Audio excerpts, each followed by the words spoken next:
for generations. Tens of millions of people have risked everything for a better life right here in the U.S. People just won't stop coming here. And that's why we had such a big problem with illegal immigration until President Trump took office. But apparently some people who already live in the U.S., they don't appreciate it. Look at this Gallup poll.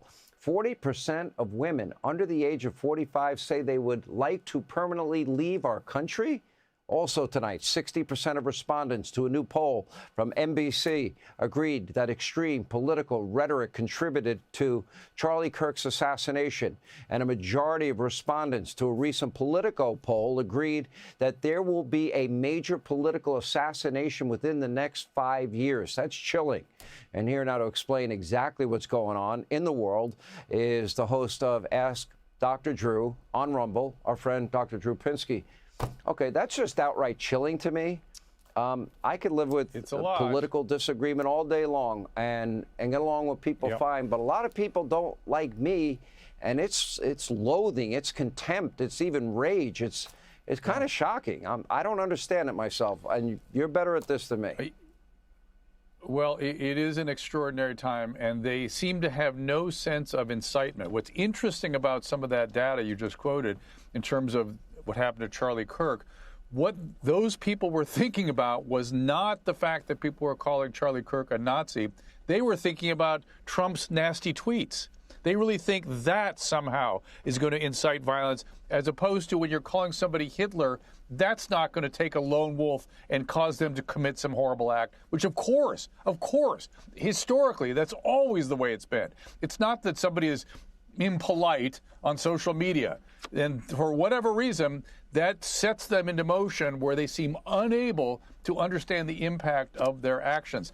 And you know, the other thing is this: the phenomenon of 40% of women thinking about leaving this country. The really striking part of that study was the difference between men and women. And I'm here to say that I think this is all part of a trend that has been going on since the 1970s, called the paradox of declining female happiness. Women, the more freedom they achieve, the more economic freedom, the more achievement, the less happy they become. And no one really knows why this is. It's actually in many countries, not just the U.S., but it's especially significant here. Is it the birth control pill? Is it the fact they don't have time with their family? What is it? Do they just not find satisfaction from these jobs that men do find satisfaction from? Or is it excessive expectation and entitlement, which is what always leads to happiness? Unhappiness, that is.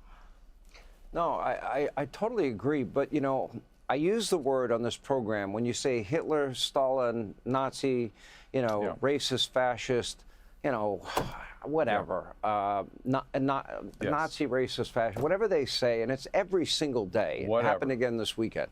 But we've gotten numb to it.